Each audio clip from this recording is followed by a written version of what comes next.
할렐루야. 아, 오늘 말씀의 제목은 산타 예수입니다. 산타 예수라는 제목으로 같이 은혜를 받고자 합니다. 크리스마스 이브가 금요일이었죠. 그리고 토요일이 성탄절이었고, 여러분들 성탄절 어떻게 보내셨는지요? 가족과 함께 따뜻하게 보내셨습니까? 교회에서 성탄절 예배를 드리진 않아서 아마 좀 생소했으리라 생각됩니다. 저는 이제 그런 생각이 들었어요. 크리스마스 하면 대부분 이제 파티 분위기를 생각하고 잔치 분위기를 생각하는데 올해는 좀 그럴 때가 아닌 것 같다. 기온도 아마 최고로 떨어졌죠. 어제하고 오늘이 최고로 떨어졌어요. 하나님이 집 밖으로 나가지 말라는 뜻이구나. 돌아다니지 말고 자숙하고 반성하고 최대한 하나님이 지금 노하신 상황이니까 그에 걸맞게 좀 행동하라는 뜻인 줄 압니다. 그래서 제가 식구들한테도 그랬어요. 날씨도 우연이 아니다. 이게 그동안 푹 하다가 포근하다가 이렇게 갑자기 참 추운 날씨를 하나님이 보내시는 걸 봐도 올 크리스마스를 우리가 파티 분위기로 하는 건 하나님이 원치 않으시는 것 같다. 사람들이 많이 죽잖아요. 하루에 100명 이상 죽어요, 여러분. 코로나로. 1000명 이상이 감염되고 있습니다.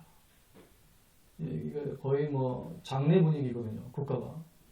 근데 이런 분위기에 한쪽에서 먹고 마시고 즐긴다? 이건 제가 볼 때는 이건 진짜 공감 능력이 떨어지는 거라고 저는 보고요. 더군다나 하나님의 뜻이 어디 있는지 살핀다면 이렇게 흥청망청 보내서는 안 된다라고 생각이 들어요.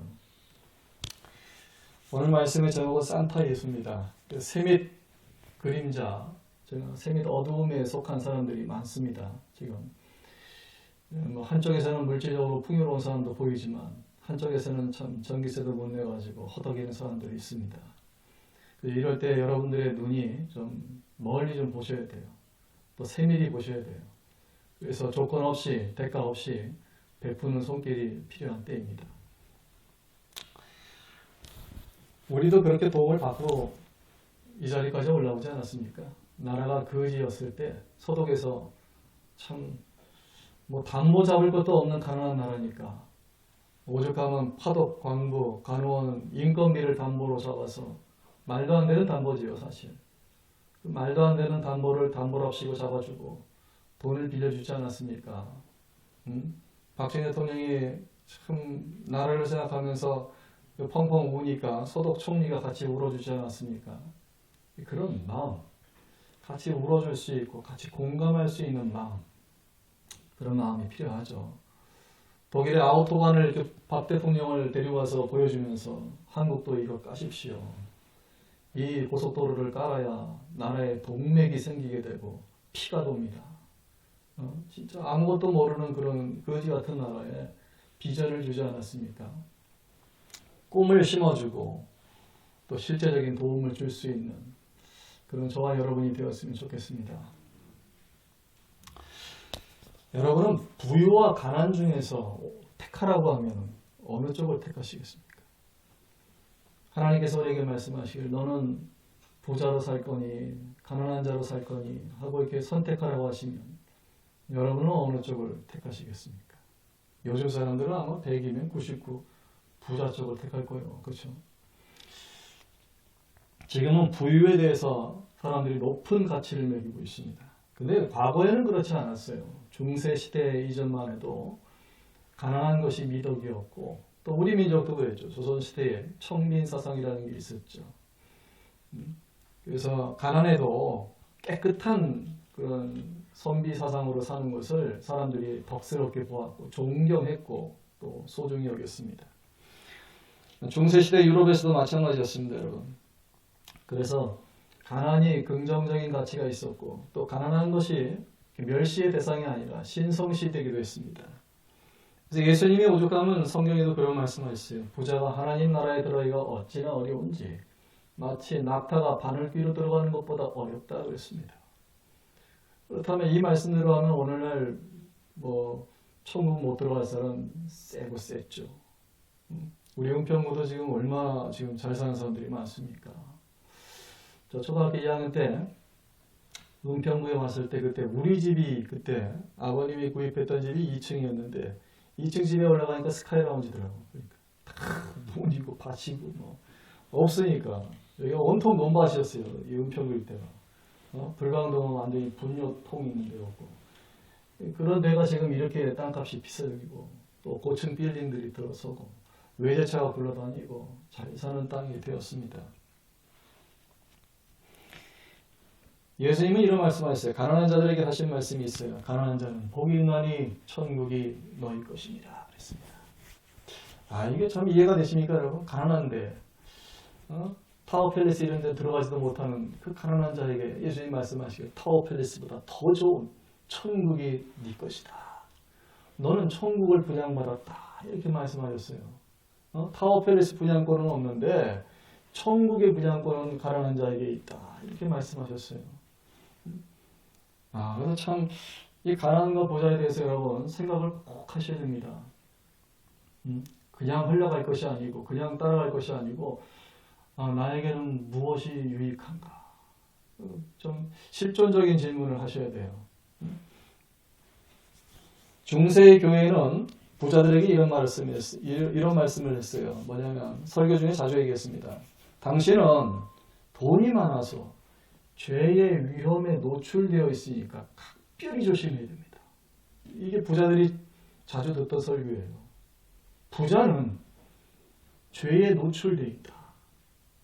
언제고 죄를 지을 가능성이 많다. 그러니 각별히 정말 각별히 조심해야 된다라고 얘기했습니다. 오죽하면 10세기 말에 어느 수도사가 신학자인 다미아노스에게 이렇게 물었습니다. 어떻게 해야 우리가 구원을 얻을 수 있습니까? 그랬더니 다미아노스가 뭐라고 했는지 아세요? 무엇보다 돈을 먼저 버리라 그랬습니다. 신학자의 답이에요. 무엇보다 돈을 먼저 버려라. 그래야 네가 구원을 받을 수 있다. 여러분 이 말씀은 우리가 성경에서도 본 적 있죠. 어느 부자가 한밤중에 예수님을 찾아왔어요. 주여 어떻게 해야 구원을 얻으리까? 그때 예수님 뭐라고 했어요? 네 재산을 다 팔아서 가난한 자들에게 나눠 주어라. 그리고 나를 따르라고 했습니다. 그러자 부자가 크게 번민을 하며 예수를 떠났다 그랬어요. 참 그래서 이 다미아노스가 한 말도 지금 그와 일맥상통하는 얘기고요. 또 신약성경 디모데전서 6장 10절에는 이런 말씀이 있습니다. 돈에 대한 사랑이 모든 1만 가지 악의 근원이라고 그랬습니다. 돈이 이렇게 수많은 죄를 짓게 한다는 거예요. 1만 가지 죄를 짓게 하는 그 뿌리가 뭐냐? 돈을 사랑하는 마음이라고 그랬습니다. 근데 이렇게 중세 이전에 이런 신학사상 또 이런 가르침이 있었는데 만약에 이 사상을 가지고 계속 중세 말기까지 이어갔다면 지금과 같은 고도의 자본주의는 형성될 수가 없었을 것이고 또 이렇게 중산층이 두텁게 될 수도 없었을 뿐더러 시민사회가 형성될 수도 없었을 겁니다. 시민사회는 일반 서민들이 이렇게 돈주머니가 두둑해지면서 발언권이 세지고 또 자신들의 권리 주장을 하게 되면서 이렇게 노동계급이 형성되고 근로자계급이 형성되고 그러면서 중산층이 두터워지면서 의회 시민주의가 등장하게 된 것입니다. 그래서 귀족주의를 무너뜨리고 왕정을 무너뜨리고 이제 의회 민주주의, 국회라고 하는 것이 세워지게 되는 것이죠. 그래서 사람들이 점점 부유해지면 또 다 나쁜 것이 아니고 이렇게 사회 전체적으로 봤을 때 긍정적인 측면도 분명히 있었습니다. 그래서 중세 말서부터는 교회도 이 부유에 대한 부자에 대한 신학적인 그 해석의 변화가 생겨났습니다. 그래서 대표적인 사람이 토마스 아퀴나스예요. 토마스 아퀴나스는 부를 축적하는 것에도 하나님의 정당성이 있다라고 주장한 사람입니다. 그리고 가난을 자세히 해부했어요. 가난하면 다 긍정적인 가치가 있는가? 가난하면 다 천국 가는가? 가난한 사람은 다 하나님이 그 사람 편인가? 그 가난을 해부했어요. 가난을 분류했습니다. 첫 번째는 사악한 가난이 있어요. 사지가 멀쩡한데도 일을 하지 않는 가난입니다. 충분히 일할 능력이 있고 근로 능력이 있음에도 불구하고 일을 하지 않는 가난한 자, 이거를 일컬어서 사악한 가난이라고 불렀습니다. 이런 사람은 도와주면 안 된다는 거예요. 얼마 전에 예전에 제가 전도사 시절에 알던 그 교회 어르신이 저한테 전화가 왔어요. 도와달라고. 자신이 암에 걸려 있다고. 제가 아는 지인 몇 분한테 얘기를 했습니다만 폐암이라고 하면서 도와달라고 연락이 왔어요. 근데 아무리 봐도 제가 직감이 믿음이 안 가더라고요. 그래서 담임 목사님하고 통화를 해봤어요. 목사님, 그 교회 성도님이 이렇게 저한테 도와달라고 하시는데, 제가 예전에는 무슨 다른 일로는 제가 일감을 일부러 맡기고 또 지방 총무 일할 때도 제가 일부러 행사도 맡기고 하면서 지원을 해드렸어요. 최대한 제가 할 수 있는 선에선 도와드리려고. 근데 이번에 도와달라고 하는 건 좀 차원이 다른, 색깔이 다른 그런 SOS였어요. 가만히 상황을 들어보니까 얼마 전에 부인하고도 이혼을 했고, 제가 알기로는 그 사모님이 굉장히 정숙하시고 단아하시고 성격이 바른 분으로 알고 있는데 이혼을 했더라고요. 왜 그랬을까? 그 점에서 제가 참 의아했습니다. 평상시에 굉장히 위험한 그런 부인이었다면 제가 뭐 그럴 수도 있지 생각했을 텐데 그렇지가 않거든요. 가만히 목사님한테 얘기 들어보니까 폐암도 아니래요. 그냥 폐에 물이 좀 찬 건데 그걸 가지고 주위에다가 폐암이라고 얘기하고 지나치게 사람들에게 참 자신의 처지를 비하하면서 돈을 구걸하는 듯이 그렇게 나오는 거예요. 그래서 제가 안 된다고 했습니다. 나는 지금 도울 의지가 없다. 도울 생각이 없다 그랬어요. 뭐 문자가 뭐 밤에도 오고 새벽에도 오고 마치 무슨 저한테 돈 빌린 사람처럼 미친 듯이 오는 거예요. 제정신이 아니더라고. 그래서 제가 한편으로 그런 생각했어요. 이런 사람의 부인이 얼마나 스트레스를 받았을까. 처가댁에서 돈을 빌려라고 얼마나 부인의 등을 떠밀고 구박을 하고 핍박을 했을까. 이 인간이 도대체 집안을 어떻게 몰고 갔을까. 제가 화가 다 나더라고요. 그 사지가 멀쩡하면 나가서 일을 해야 될 거 아니에요. 막노동판 가서라도 벽돌을 짊어지고라도 모래를 짊어지고라도 식구들을 먹여 살리려고 발버둥을 쳐야 될 거 아니에요. 사악한 가난입니다. 사악한 가난. 이건 도와주면 안 된다는 거예요. 그래서 제가 호통을 쳤어요. 그렇게 하지 마시라. 당신보다 더 어렵고 더 아픈 사람도 나가서 일하는데 그렇게 살지 말라고 제가 호통을 쳤습니다. 저는요, 진짜 정직한 가난한 사람에게는 돕고 싶은 마음이 있어요. 제가 대학교 1학년 때부터 고아원 가서 애들하고 먹고 자고 돕기도 한 사람인데 그걸 못 도와주겠어요? 그러나 사지가 멀쩡하면서 남에게 그런 식으로 사기치면서 구걸하고 처자식까지 굶겨가지고 이혼하고 무책임하게 사는 자를 돕고 싶은 마음은 없어요. 그건 자선이라고 생각하지 않습니다.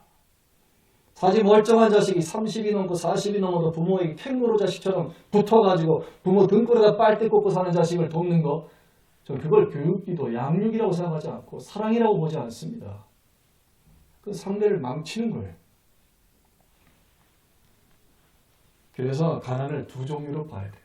사악한 빈민이 있고 정직한 빈민이 있다. 제가 뉴질랜드 갔을 때 참 창피한 얘기를 하나 들었어요. 이게 뭐냐? 중국인하고 한국인은 나라에서 주는 그 구제금을 받으려고 일부러 소득을 숨기고 거짓으로 또 고백을 하고 그런다는 거예요. 근데 뉴질랜드 원래 그 정착민들은 국가에서 뭘 받는 걸 부끄럽게 한대요. 어찌하든지 내가 세금을 더 내고 국가에 이바지를 해야 되는데 내가 이렇게 나라 재정을 축내는 것에 대해서 굉장히 부끄럽게 한다는 거예요. 여러분 그거 아셔야 돼요. 성경 말씀에 받는 자가 복이 있습니까? 주는 자가 복이 있습니까? 주는 자가 복이 있다는 거예요. 어찌하든지 내가 독립하고 일어서려고 하면은 하나님은 스스로 돕는 자에게 더 은혜를 부어주시고 그 사람의 살림 규모를 점점 키워나가게 하시는 거예요. 그런데 거지는 작년 거지는 올해도 거지고 올해 거지는 내년도 거지인 거예요. 그렇게 살지 말라는 거예요. 어찌하든지 하나님 앞에 내 달란트를 키워달라고 기도하면서 삶의 지경을 키워나가는 그런 사람이 되어야 됩니다. 자식들한테도 그렇게 가르쳐야 됩니다. 야, 받는 거 창피한 거야. 너 계속 받고 살면 너는 크지 못해. 주고 살아야 돼. 남한테 어쩌든지 신세를 갚아야 되고 줘야 되고 더 베풀어야 되고 그렇게 살아야 네가 잘 사는 거야. 그 교육을 심어줘야 되는 거예요. 그게 바로 자선입니다. 자선. 그래서 이제는 부자라고 해서 예전처럼 막 스크루지 영감처럼 정죄당하는 것이 아니고 부자지만 정직한 빈민들을 위해서 자신이 땀 흘려 번 돈을 가지고 축적한 돈을 가지고 귀하게 쓰는 행위를 가리켜서 자선이라고 부르는 겁니다. 그래서 부자에게 천국 갈 수 있는 기회가 열려 있는 거예요. 지금은 교회에서 신학적으로 그걸 열어놨어요. 예수님은 성경에서 모든 부자를 다 정죄하지 않았습니다. 그러지 않으셨어요. 삭개오 부자였죠, 여러분. 예수님이 삭개오한테 네 전재산 다 내놓으라고 그랬습니까? 그렇게 안 하셨어요. 부자도 부자 나름이에요. 부정한 방법으로 돈을 축적한 사람한테 예수님은 그거 다 가난한 자들에게 줘라. 그 올무에서 벗어나라 그러셨지만 삭개오 같은 사람들한테는 그러지 않으셨어요. 왜? 말 안 해도 사랑이 넘치고 주님께 미안한 마음, 사죄하는 마음이 넘쳐서 남은 인생 늘 베풀면서 살 게 뻔하기 때문에 남은 인생은 자선하면서 살 것이 뻔하기 때문에 예수님은 그런 사람에게 잔소리하지 않으셨습니다. 예수님이 믿어주는 저와 여러분 되기를 바랍니다. 토마스 아퀴나스 신학자는 이런 얘기를 했습니다. 부를 추구하는 행위가 정당할 수 있다. 왜 그러냐? 예를 들어서 흉년 때 상인이 없으면 어떻게 백성들이 먹고 살겠냐 이거예요. 계란이 지난번에 조류독한 때 바닥났잖아요. 계란값이 천정부지로 치솟았잖아요. 저 계란이 부족하면 나라가 이렇게 혼란해지는 줄 몰랐어요. 빵집이 난리고 식당들이 난리고 계란이 없으니까 난리더라고 보니까. 우리 민족이 계란 없이 못 살더라고요 보니까. 그 계란을 누가 수입해요? 상인들이 수입하죠. 그 수입하면 이윤을 어느 정도 붙여서 팔잖아요. 그게 합당한 이유는 정당한 부의 축적이다 이렇게 얘기한 거예요. 폭리를 취하면 민법상도 나와 있어요. 폭리는 무효입니다. 상인이 나에게 폭리를 취해서 핸드폰을 팔았다.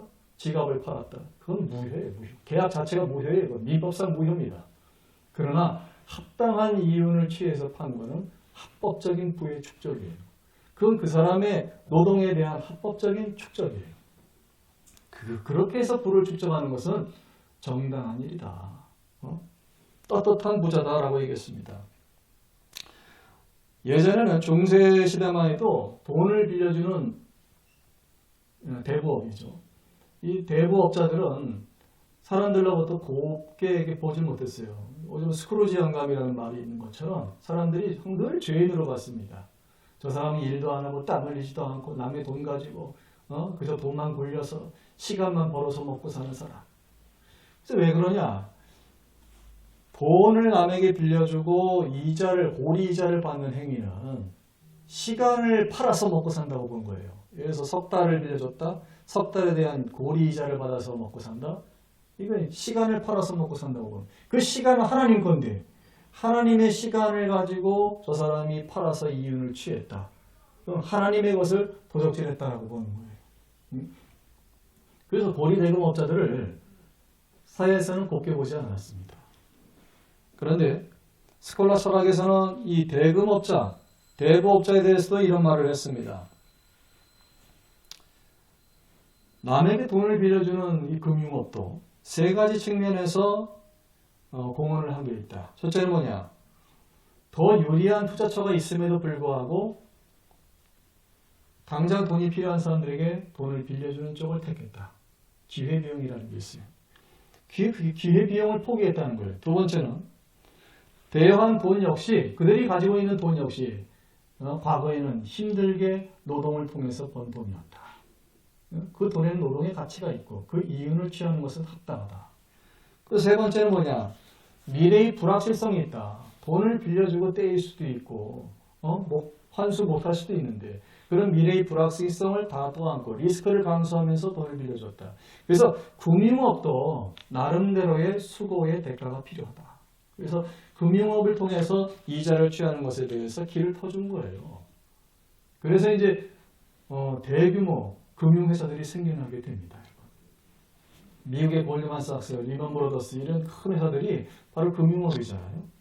그런 금융업의 회사들이 생기는 거예요. 그런 회사들이 생기니까 대형 아파트들을 지을 수 있는 거예요, 여러분. 그저 조그만 전당포 이런 게 있으면요, 아파트 같은 건 못 짓습니다. 그 수많은 돈을 빌려줍니까? 근데 그런 돈을 막대한 자금을 움직이면서 돈을 빌려주는 금융회사들이 생겨나니까 이게 되는 것이죠. 자, 이렇게 이제 세상이 바뀌었습니다, 여러분. 부를 축적하는 것에 대한 정당성도 생기고, 또 금융업도 생기고, 세상이 많이 바뀌었어요. 자, 그런데 이 자본주의가 고도화되면서 부의 양극화가 생겨났죠. 그리고 최근에 17개 나라 시민들을 대상으로 설문조사를 했습니다. 이게 뭐냐? 삶의 우선순위가 1순위가 무엇이냐라고 설문조사를 했어요. 17개 선진국을 대상으로. 근데 17개 선진국 대상으로 삶의 1순위를 조사했을 때 다른 나라들은 1순위가 뭐였냐면 가족, 직업 이런 게 나왔었어요. 근데 우리나라는 1순위가 뭐로 나오는지 아세요? 물질적 풍요. 쉽게 얘기하면 돈입니다. 지금 우리 민족은 돈을 1순위로 꼽았어요. 그래서 위험하다는 거예요. 대한민국의 지금 가치관이 상당히 위험해졌다는 겁니다. 저와 여러분, 지금 이 시점에서는 우리도 좀 다시 한번 자아 성찰을 해야 돼요. 우리는 과연 어디에 삶의 1순위가 있는가? 요한의 세례는 이런 말씀을 했습니다. 요한의 세례는 참 일찍 깨신 분이에요. 1700년 초에 사신 분인데 이분은 정신이 좀 빨리 깨신 것 같아요. 그래서 교인들에게 뭐라고 말씀하시는 거 아니에요? 우리 감리교인들에게 이렇게 설교했습니다. 여러분 많이 보십시오. 여러분의 능력으로 이웃에게 해를 끼치지 않는 선에서 부를 축적하십시오. 많이 벌라고 그랬어요. 연봉을 3천 받는 사람이 다른 회사에서 연봉 1억 준다는데 안 갈 거예요? 성도 여러분, 나는 청빈을 삶의 덕으로 삼는다 해서 그런 회사로 안 가실 거냐고. 대학 교수들의 연봉이 1억이나 넘잖아요. 그럼 공부 열심히 하는 학생이 연봉 1억 준다고 안 갈 거예요? 그 대학을? 가야 되지 않습니까? 많이 벌으라 이거예요. 그리고 많이 벌면 어떻게 하라고 했어요? 또 많이 저축하라고 했습니다. 돈을 막 흥청망청 쓰지 말고 근건 전략하면서 많이 저축하라고 했어요. 요한의 설례는 처음에 시간 강사였다가 나중에 옥스퍼드 대학 정교수가 됐을 때 급여 차이가 이렇게 점프했죠. 그런데 자기를 위해서 쓰는 돈은 그대로 했습니다. 사치 낭비하지 않고 자기를 위해서 쓰는 돈은 그대로 했어요. 대신에 돈을 축적하면서 그 돈을 어떻게 썼느냐. 세 번째 마지막 3단계가 이거예요. 많이 벌고 많이 저축하고 그 다음에 세 번째는 뭐냐. 많이 이웃을 위해서 써라 그랬습니다. 많이 써라. 돈을 축적한 상태로 남겨놓고 그냥 세상을 뜨지 말고 그 돈을 최대한 선한 데 다 쓰고 가라는 거예요. 그래서 돈은 번 만큼이 내 것이 아니고 선한 일을 위해서 쓴 만큼이 내 돈입니다. 그걸 아셔야 돼요. 예전에 프랑스 무정부주의자 프루동은 그런 말을 한 적이 있습니다. 모든 재산은 도둑질한 물건이다. 지금 이런 말에 동의하는 사람은 없습니다. 근데 과거에는 통했어요. 가난이 무조건 미덕이다, 신성시대다 그런 시대에는 이 프루동의 말이 통했다고요. 모든 재산은 남의 것을 도둑질한 것이다. 이렇게 얘기를 했어요. 지금 그런 말에 사람들이 동의하지 않죠. 이건 너무 지나친 말이다라고 다 생각하고 있습니다. 또 그렇다고 해서 지금 와서 가난에 대해서 무조건 사람들이 신성시하지도 않습니다. 사지가 멀쩡한데 가난하게 산다? 그걸 사람들이 좋게 보지 않아요. 우리 새마을운동의 정신이 뭐예요? 혹시 기억하십니까? 나이 드신 성도님들은 기억하시죠? 근면, 자조, 협동. 그 새마을 정신이 지금 아프리카에서 빛을 보고 있어요. 아프리카에 있는 여러 나라들이 새마을 정신을 이렇게 전수받으면서 근면, 자조, 협동이라는 말을 배우고 있습니다. 그 근면자조 협동하면은요 가난해질 수가 없거든요. 사람이 근면한데 어떻게 가난해질 수 있어요? 사람이 스스로 독립하기 위해서 몸부림치고 애를 쓰는데 어떻게 가난해질 수 있어요?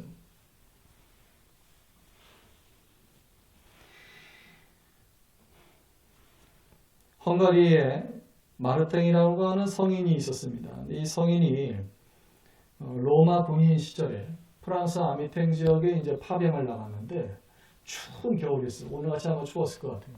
오늘 저기 우리 식구들 지금 걸어서 교회 왔는데 눈이 땡땡 부어 있더라고요. 그래서 난 왜 이렇게 눈이 부었나 했더니 날이 너무 추워가지고 눈이 부어 있어요. 그게 로마 군인이 돼서 프랑스 이 추운 겨울날 파견 근무를 하고 있는데 이 보니까 길거리에 옷을 입지도 않고 벌거벗고 덜덜 떠는 그런 거린 빈민이 있더란 말이에요. 그래서 이 마르탱이 어떻게 했는가 하니 자신의 겨울 외투, 군인의 겨울 외투 절반을 잘라가지고 그 사람에게 주었습니다. 자기 옷의 절반을 잘라서 주었어요. 그러자 밤중에 예수님이 나타나서 말씀을 하시기를 뭐라고 말씀하셨냐? 보라, 마르탱 네가 나에게 이 옷을 입혀주었노라 그랬어요.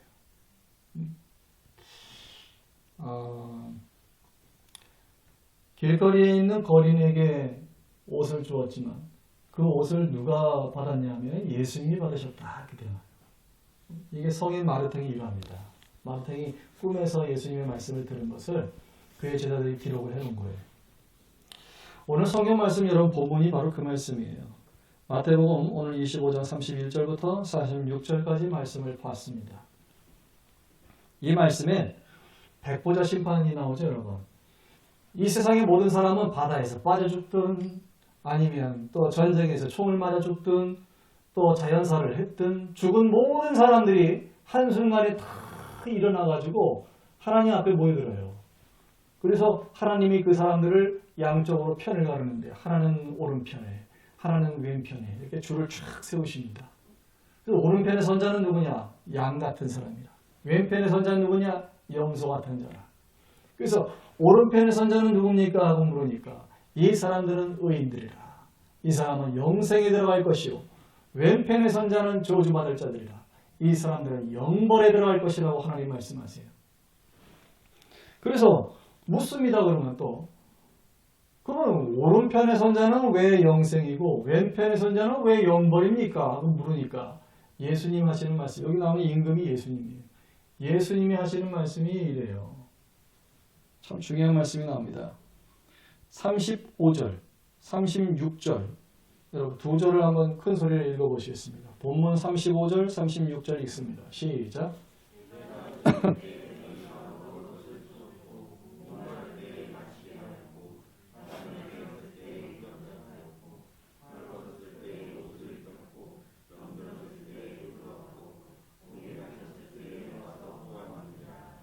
아멘. 여러분 이러신 적 있어요? 누군가 가난한 자가 배고플 때 빵을 준 적 있습니까? 누군가 목마를 때 물을 준 적 있습니까? 나그네가 돼서 춥고 비가 올 때 피할 곳이 없을 때 여러분 거처를 내준 적 있습니까? 누가 병들었을 때에 벗었을 때에 도움을 주신 적 있습니까? 그렇게 한 것이 곧 예수인 나에게 한 것이라고 주님 말씀하셨어요. 그래서 이렇게 살은 사람을 하나님께서는 의인으로 여기시고 그 사람들에게 영생을 주신다고 말씀하시고 반대가 있죠. 반대. 41절부터는 왼편에 있는 사람들에게 또 말씀하세요. 42절 말씀이 뭐라고? 내가 줄일 때 너희가 먹을 것을 주지 않았고 목마를 때 마실 것 주지 않았고 나그네 되었을 때 너희들이 박정하게 물리셨고 벗었을 때 옷 입히지도 않았고 병들었을 때 약도 주지 않았고 옥에 갇혔을 때 찾아와 주지도 않았고 나만 알고 나만 위하고 내 식구들만 알고 이기적으로 살았다는 얘기예요. 이런 사람은 영벌에 들어간다고 했어요. 이 말씀 보면 여러분 내가 천국 갈지 지옥 갈지 대충 가늠이 되죠. 내가 천국 갈 사람인지 지옥 갈 사람인지 이 말씀 읽어보면 가늠이 돼요. 제가 고백하잖아요. 여러분. 제가 중고등학교 때까지도 봉사활동 잘 안 하던 사람이에요. 뭐 그걸 우리 학교에서 지도해 준 적도 없었고 우리 부모님이 또 그렇게 지도를 한 적도 없었고 우리 집에 무슨 선행을 많이 하는 그런 어른들이 별로 없어요. 그런데 고3 때 성령 세례 탁 받고 나니까 하나님이 감동을 주시는데 대학교 1학년 돼서 어디로 저를 인도하시느냐? 고아원으로 인도하시더란 말이에요. 고아원으로. 그 왜 그래요? 왜 하나님이 나를 고아원으로 인도하시는 거예요? 나를 뭐 힘들게 하시려고? 아니죠, 여러분. 부모는 자식을 인도할 때 어디로 인도합니까? 복 받을 자리로 인도하지 않습니까? 하나님이 나로 하여금 고아원에 가서 봉사케 하신 것은 나로 하여금 이제 워낙 박복한 집에서 이제 목회자가 됐으니까 복 좀 받아야 되지 않겠냐? 복을 쌓아야 되지 않겠냐? 네가 복을 쌓아놔야 하나님이 합당하게 그에 대한 축복을 보내지 않겠느냐? 그거예요, 여러분. 그래서 제 발걸음을 인도하시길 하나님의 섭리라고 봐요. 그 대학원 다닐 때는 세브란스 병원에 가서 세브란스의 그 아픈 병든 사람들을 위로하고 또 예배드려주고 전도하고 그 발걸음도 하나님이 인도하셨다고 보고 우리 교회 개척했을 때도 저 한국보육원에 일령에 있는 한국보육원 가서 우리 교인들이 애들 씻기고 닦아주고 가르치고 청소해주고 할렐루야. 그게 다 하나님이 섭리하신 거예요. 그래서 우리 교회는 하나님이 계신다고 제가 믿는 거예요. 하나님의 발걸음을 이렇게 인도하시는 게 보이잖아요. 지금은 교회에 또 헐벗고 굶주린 아이들이 우르르 들어오지 않습니까? 가정에서 상처받은 아이들이 또 우르르 들어오지 않습니까? 그러면 천사들이 들어오는 거예요, 여러분. 또 오늘도 천사들이 들어오는구나. 이 아이들이 들어오는구나. 그래서 지난주에 제가 이번 금요일날 교사회의 하면서 제가 그 얘기했습니다. 선생님들 한 가지 기억하십시오. 내가 이번 크리스마스 때 성탄절 때 선덕원 원장님한테 내가 인사 가려고 이게 케이크를 이제 뭐 준비해가지고 제가 이제 과일이랑 케이크랑 준비해서 그 원장님 몸 아프시니까 위문을 가려고 제가 연락을 드렸더니 원장님이 저한테 그러시는 거예요. 목사님, 제가 그 아들 버렸다고 하나님이 미국에서 교통사고로 제 다리를 치셨는데 그 자리 똑같은 위치에 또 한 번 상처를 받았다고 교통사고 나가지고 또 한 번 여기가 부러지고 깨져서 지금 병원에 입원해 있다고. 불광동에 있는 정형외과에 입원해 계시더라고요. 맞은 자리를 또 치시더라고요. 좀 하나님이 사랑의 하나님이기도 하지만 또 무서운 면도 있어요. 보니까 맞은 자리를 또 치셨어요. 그래서 제가 그랬습니다. 교사회의 할 때 그랬어요. 내가 선동원 원장님을 보니까 그 생각이 들더라. 저 대안학교 아이들, 학교에서 지금 퇴학당하고 방황하고 유리하는 그 아이들, 선생님들한테 맡기지 않았느냐. 국영수 지식만 가르치지 말고 아이들 인생 상담을 해가지고 지금 저 사망길로 가고 있는 아이들을 어찌하든지 최선을 다해서 하나님이 인도하시는 그 생명의 길로 아이들을 끌어야 되지 않겠냐. 그랬습니다. 그렇게 안 하면은 원장님 치신 하나님이 당신들도 칠 수 있다고 제가 그랬어요. 이건 협박이 아니고 팩트다 그랬어요. 이건 팩트야, 팩트. 사실이야. 사실에 입각해서 내가 얘기해 주는 거예요. 그러니 똑바로 우리가 일을 해야 된다고 그랬습니다. 맞는 말 아닙니까, 여러분? 그게 진리잖아요. 하나님 보고 계시잖아요. 그래서 어려운 형편에 있는 사람들이 우리와 인연이 닿았을 때에 성도 여러분, 그저 좀 품어주시고 좀 주머니 좀 열어주시고 기쁜 마음으로 좀 도와주시고 그렇게 천사 같은 행동을 좀 해주시기를 부탁 말씀드립니다. 그러면 저와 여러분은 영생으로 들어갈 것입니다. 천국이 저와 여러분의 그 분양처가 될 것입니다.